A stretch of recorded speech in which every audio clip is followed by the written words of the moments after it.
اللہ الرحمن الرحیم اللہم صلی علی محمد النبی الامی وعلی آلہ وسلم تسلیما۔ 10 محرم الحرام کے 3 اہم کام۔ نمبر 1، توبہ و استغفار کا اہتمام۔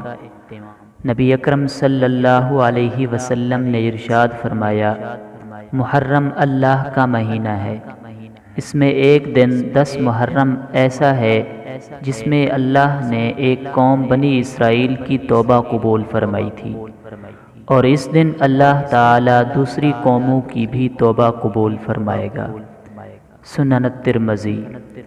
نمبر 2، روزہ رکھنا۔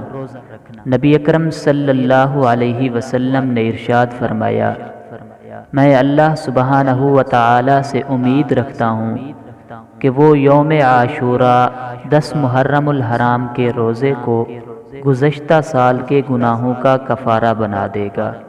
صحیح مسلم۔ نمبر 3، اہل و عیال پہ فراخ دلی سے خرچ کرنا۔ نبی اکرم صلی اللہ علیہ وسلم نے ارشاد فرمایا، جو شخص عاشوراء 10 محرم کے دن اپنے اہل و عیال پر فراخ دلی سے خرچ کرے گا، اللہ سبحانہ و تعالی اس کے رزق میں سال بھر کشادگی عطا فرمائے گا۔ المعجم الکبیر للطبرانی۔ اللہ پاک احادیث کے اوپر عمل کرنے کی توفیق عطا فرمائے۔